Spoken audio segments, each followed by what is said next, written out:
Com a ajuda de Deus, vamos ler a palavra escrita no livro de Neemias. Neemias, capítulo 6. Vamos ler então com a ajuda de Deus, irmãos. Sucedeu mais que, ouvindo Sambalate, Tobias, Gesem, o arábio, e o resto dos nossos inimigos, que eu tinha edificado o muro, e que nele já não havia brecha alguma, ainda que até este tempo não tinha posto as portas nos portais. Sambalate e Gesem enviaram a dizer: vem, congreguemo-nos juntamente nas aldeias, no vale de Ono. Porém, intentavam fazer mal. Enviei-lhes mensageiros a dizer: estou fazendo uma grande obra, de modo que não poderei descer. Por que me cessaria esta obra, enquanto eu a deixasse e fosse ter convosco? E da mesma maneira enviaram a mim 4 vezes, e da mesma maneira lhes respondi. Então Sambalate, da mesma maneira, pela 5ª vez me enviou seu moço, com uma carta aberta na sua mão, e na qual estava escrito: entre as gentes se ouviu, e Gusmo diz que tu e os judeus intentais revoltar-vos, pelo que edificais um muro, e que tu te farás rei dele, segundo estas palavras, e que puseste profetas para prepararem de ti em Jerusalém, dizendo: este é rei em Judá. Ora, o rei o ouvirá, segundo esta palavra. Vem, pois, agora e consultemos juntos. Porém, eu enviei a dizer-lhe: de tudo o que dizes, coisa nenhuma sucedeu, mas tudo do teu coração o inventaste. Porque todos eles nos procuravam atemorizar, dizendo: as suas mãos largarão a obra e não se efetuará. Agora, pois, ó Deus, esforça as minhas mãos. Entrando eu em casa de Semaías, filho de Delaías, o filho de Metabel, que estava encerrado, disse-me ele: vamos juntamente à casa de Deus, ao meio do templo, e fecharemos as portas do templo, porque virão matar-te, sim, de noite virão matar-te. Porém eu disse: um homem como eu fugiria? E quem há como eu que entre no templo e viva? De maneira nenhuma entrarei. E conheci que eis que não era Deus quem o enviara, mas para a profecia falou contra mim. Mas esta profecia falou contra mim, enquanto Tobias e Sambalate o subornaram, para não o subornarem, para me atemorizar, e para que eu assim fizesse e pecasse, para que tivesse alguma causa a fim de me infamarem, e assim me vituperarem. Lembra-te de mim, lembra-te, meu Deus, de Tobias e de Sambalate, conforme a estas suas obras, e também da profetisa Noedia, e dos mais profetas que procuraram atemorizar-me. Acabou-se, pois, o muro aos 25 de Elu, em 52 dias. E sucedeu que, ouvindo todos os nossos inimigos, temeram todos os gentios que havia em roda de nós, e abateram-se muito em seus próprios olhos, porque reconheceram que nosso Deus fizera esta obra. Também naqueles dias alguns nobres de Judá escreveram muitas cartas que iam para Tobias, e as cartas de Tobias vinham para nós, porque muitas em Judá se lhe juramentaram, porque era um genro de Secanias, filho de Ará, e seu filho Joanã tomara a filha de Mesulão, filho de Berequias. Também as suas bondades constavam perante mim, e as minhas palavras lhe levavam a ele. Portanto, Tobias escrevia cartas para me atemorizar. Até aqui. Irmãos, perdoe a minha leitura aí, porque eu não trouxe meu óculos. Então me atrapalhei. Mas aqui é uma história, irmãos, um fato que aconteceu quando o povo saiu da Babilônia e estava voltando para reedificar Jerusalém, e vieram com muita disposição pessoas que trabalhavam na obra e pessoas que orientavam, e também sacerdotes, para estarem com eles cuidando da parte doutrinal, para eles não se desviarem. E isto aqui descreve então o relacionamento deles durante o dia, a noite, e a dificuldade que começou a surgir com os que eram aparentemente amigos, mas que eram de fora, porque eles estavam levantando o muro justamente para isolar das pessoas de fora, que eram samaritanos. Então isso gerou um mal-estar, começou como uma guerra fria entre eles, de ameaças, de temores, mas quando viram que a realidade acontecia, que de fato estavam levantando o muro caído, reconstruindo o templo, então eles não aceitavam, porque o ódio que eles tinham dos judeus fez com que destruíssem toda a cidade e os judeus fossem tirados de lá. A cidade virou um deserto, mas passados os anos, o tempo que o Senhor Deus determinou, volta então para reedificar a cidade. É uma história isso aqui, irmãos, mas que mostra o amor de Deus para com o seu povo. Apesar de ser uma construção de pedra, de madeira, de tijolos, tem um caráter diferente que é o nosso hoje. É a mesma obra que o Senhor fez com eles, fez conosco também no sentido espiritual. Nós estamos aqui num tempo de reconstrução da nossa vida. Eles eram reconstruir Jerusalém, levantar o nome da cidade e o povo ali viver em paz. Já o nosso, irmãos, é reconstruir a nossa vida espiritual. Cada um era uma casa caída diante de Deus, um templo caído. E Deus, nos chamando a esta graça, iniciou nela uma reconstrução daquilo que era, para que voltemos então a ter condição de vida dentro de nós.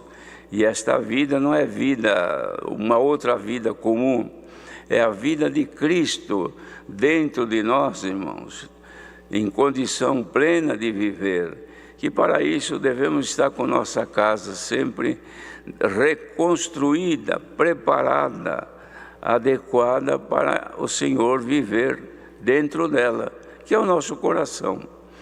Então este trabalho, irmãos, que eles faziam lá, encontravam dificuldade, nós encontramos hoje, não é nada diferente. Ninguém vem mexer conosco porque nós somos crentes e querer fazer uma coisa ou outra. Alguma coisa pode ser que ocorra, mas a maioria das vezes não. O que vem contra nós são tormentas espirituais, situações espirituais que nos abatem, que tiram o nosso ânimo, tiram a nossa força, porque nós estamos numa reconstrução do nosso caráter espiritual, reconstrução da nossa santidade, para voltarmos a ser iguais e semelhantes a Deus. Este é o trabalho do Senhor Jesus em nós. E na medida que nós vamos trabalhando e vamos melhorando o nosso trabalho espiritual, os ataques do nosso adversário para destruir o que Deus constrói em nós é muito grande.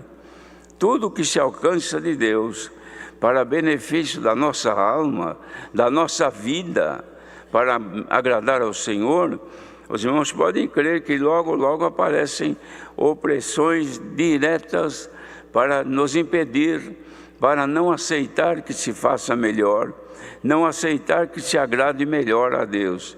Mas nós não devemos de entregar-nos às pressões que chegam para nos fazer vir a menos. Ao contrário, devemos resistir, batalhar pela fé que há em Cristo Jesus e que agora está dentro de cada um de nós. E alguém pode perguntar, mas o que é que vem para me abater? No meio da família mesmo. Quanta coisa acontece na família. Por exemplo, a família é toda chamada na graça, todos congregam. De repente um deles, uma pessoa qualquer, se muda a cabeça, não quero mais, não vou mais congregar, eu vou aqui, vou ali, vou fazer isso, fazer aquilo, e começa a transviar-se dos caminhos retos do Senhor. Pronto, já gerou uma diversidade para nós. Para a família já se incomoda, mas não é possível, você está junto conosco. E por que você quer ir embora? Você não quer ir mais na congregação? Não, eu quero procurar outra coisa, eu quero ir para outro lugar. Então isto tudo traz para nós um combate, traz para nós, irmãos, um desgosto, um empecilho. É como o caminho liso, bom de andar, de repente começa a juntar pedrinha no caminho, e a gente vai andar toda hora, tem dificuldade, não é? Até a gente diz, estava um asfalto tão bom, tão limpinho, e agora com tanto buraco e tanta pedra na frente. São situações adversas que acontecem, mas não é por isso que nós vamos parar com a nossa viagem, não é? E se tiver uma hora que você não consegue passar, você para, vai lá, acha um jeito. Se é um buraco você tapa, se é uma coisa na frente você procura tirar. Não é assim que se faz nas estradas? Porque a pessoa fala, não, o meu destino é para frente, eu não vou voltar para trás e não vou desviar para lado nenhum, é para lá que eu vou. E espiritualmente, irmãos, levantam-se coisas na nossa vida que nos impedem, que tira a nossa alegria, o prazer, a vontade de congregar, a vontade de servir a Deus. Se é músico, né, dá um desejo de parar de tocar, aí começa a faltar um dia, falta outro, já não é mais com aquele prazer. Por quê? Porque alguma coisa entrou no teu caminho e está tirando a condição de você caminhar normalmente. Então você tem que vencer estes obstáculos. Isto acontece para todo mundo. A mocidade é assim, para ir às reuniões, a irmandade para ir à casa de Deus é assim, nós para congregarmos, nós para atendermos a obra, problemas que dão por aí, que temos que ir lá, temos que viajar, temos que ir para outros países, e é uma tristeza, uma labuta, porque a gente sabe que vai enfrentar dificuldade, a gente não quer ir, porque está bem aqui, mas somos obrigados a batalhar pela fé que o Senhor tem colocado em cada um de nós. Então hoje, irmãos, o Senhor olhando aqui para as construções espirituais, está vendo que tem muita construção que está indo devagar, devagar por causa do trabalho desanimado da pessoa, não está se interessando a levar avante, não está preocupada, mas como é que eu faço para melhorar o meu trabalho? Um princípio para melhorar o trabalho da obra, e você olhando e não acha o que fazer, é a oração, não te custa nada. Tens tempo em casa? Vai orar. Mas eu vou clamar o quê? Vai clamar a Deus que te ajude, que te abençoe, que limpe os teus caminhos, que te dê mais luz, mais sabedoria, mais entendimento, mais oportunidade de lhe servir. Vai clamando assim que começa a aparecer coisinha para você fazer na hora. É possível que quando você levantar da oração, já tenha algum trabalhozinho para realizar o que você não queria fazer. É isto que Deus quer, o trabalho do povo de Deus, irmão. O que não dá muito certo é agora eu sou crente, o Senhor me chamou, já tenho tantos anos, tenho isso, tenho aquilo, tenho um cargo na igreja, um ministério e assim por diante. Mas não faz nada, não tem coragem, não tem vontade, não tem ânimo. Precisaria ir aqui, acho que eu não vou, tem outro que vai. Precisa fazer aquilo, bom, mas esse aqui acho que aquele irmão faz, aquela irmã vai, e vai deixando. Chega uma hora que a pessoa ficou, irmãos, uma pessoa inútil, totalmente, não faz nada, não cresce. Se estava edificando o muro continua caído. Se estava tapando um rombo que tinha na sua parede, ela continua aberta. E nela entra o inimigo a hora que quiser, porque você desistiu. Irmãos, sejamos nesta manhã despertados para os trabalhos da obra de Deus. Precisamos servir a Deus com prazer, com alegria, com disposição, sempre procurando o melhor para o Senhor, não ter preguiça de servir a Deus, de fazer uma visita, de atender um necessitado, porque necessitado não é somente diácono e irmã da piedade que atende. Quantos irmãos e irmãs que têm revelação de Deus, mas não têm coragem de fazer, acham um pouco ruim mexer com aquilo, isso aí tem diácono que faz, tem as irmãs da piedade, mas se Deus mostrou para você, é você que tem que fazer. E quantos que estão aqui que o Senhor mostra a necessidade, Ele vê, ele sente que precisaria dar uma ajuda para aquela irmã, para aquele irmão, mas ele fecha o coração e põe uma desculpa. Bom, eu não sou diácono, por que o Senhor tem que mostrar para mim? Ele tem diácono aí, mostre para os diáconos que ele atende. Você tem coragem de dizer isso para o Senhor? O Senhor não diz assim para você quando você precisa. Porque se você precisar e ele responder para você desse jeito, procure outro, está cheio de gente que te ajuda. E você vem pedir para mim? Eu estou muito ocupado ajudando muitos que pedem para mim. Vai procurar um outro que te ajude. Como é que você faria? Senhor, só tenho a ti que me ajudes. E o Senhor respondeu, só tenho você para me servir. Vá servir naquilo que eu te mandei. Alguém está aqui, irmãos, ouvindo esta palavra, está com tudo preparado para atender alguma coisa, em alguma viagem, em algum lugar, mas fica se escondendo até que passa, está fazendo como Jonas, vai desviando, vai mudando até que o Senhor mude o plano. O Senhor responde pela palavra que o plano dele não mudou, continua igual. Quem está mandado, está mandado, está em... Mas é assim, irmãos, a palavra de Deus em nós, ela executa. O que não pode, irmãos, é que nós, deixando de dar atenção à palavra de Deus, nos acomodemos no meio do povo. Então é crente antigo, está aí já há muitos anos, ele tem o cargo, ele é isso, ele é aquilo outro, mas está lá. O Senhor pega a ficha dele, ele está cheio de mandado para fazer, e sem ação. Não foi. Se aquele disse que estava doente, se aquele foi viajar, aqui ele tinha um trabalho para fazer, aqui ele foi dormir, aqui o Senhor tem tudo marcado. E o dia que você pede, ele olha e fala, a ficha desse aqui é muito pobre, tudo que eu mando, ele esquece, ele desiste. E eu mando coisa que ele sabe fazer, e até ensino ele a fazer, mas ele não faz. Ele tem preguiça. Que Deus mande embora, irmãos, a preguiça de todos e derrame do alto a disposição de trabalhar na sua obra. Porque esse trabalho na obra, irmãos, hoje, atender à vontade de Deus, na obra de Deus, as pessoas sempre põem os olhos naquilo que tem mais condição, que aparece mais, que é mais bonito, mais fácil de fazer. Então ali elas gostariam de fazer.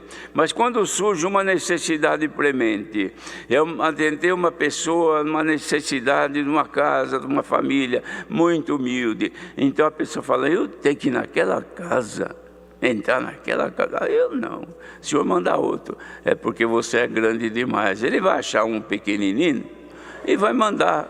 E a bênção que era para ti vai ser sobre aquele pequenino. Bendito seja o Senhor. Irmãos, olha o que sofreu Neemias, porque ele queria fazer o trabalho e o inimigo não deixava. E na história que contei neste livro, aconteceram muitas coisas. Teve momentos que eles, para construir o muro, os inimigos ficavam do lado de fora, eles ficavam do lado de dentro. Eles faziam poeira, irmãos, juntavam muita gente e jogavam terra para cima, perto deles, para atrapalhar eles de trabalhar. E eles não pararam. Aí chegou uma hora que eles ameaçaram de entrar para bater neles. Então o que Neemias fez? Falou para a rapaziada que trabalhava com ele, falou: você vai trabalhar uma espada numa mão e a ferramenta na outra, hein? Porque se ele entrar, você tem uma ferramenta e você tem uma espada. Você se defende com a espada. Mas não deixa ele vir destruir o teu serviço. Porque faziam um serviço hoje, um dia eles falaram assim: vocês estão fazendo esse muro aí? Daqui a pouco vocês vão embora, vê uma raposa correndo, sobe em cima desse muro e derruba tudo, desfazendo a obra que eles estavam fazendo. Mas ele falou: não, aqui nós estamos fazendo e não vai ter raposa que derrube, não. Eles que queriam desmanchar as obras que eles faziam. E aqui também é assim, irmãos. Às vezes tem alguém que vai, faz uma visita, o Senhor abençoa e começa ali assim, uma alegria para aquela família. Daqui a pouco os que são contrários, mesmo no nosso meio, vão lá também fazer uma visita e desmancham aquilo que foi feito, falam tudo diferente. Esses são, irmãos, os sambalates, os de fora que vêm para destruir o que Deus dá de fazer. Mas quem está fazendo, continue fazendo. Está visitando, continue visitando. Está orando, continua visitando. Está indo e ensinando a palavra, continua ensinando. Porque você vai ter galardão com isto e o Senhor te abençoará. Deus seja louvado.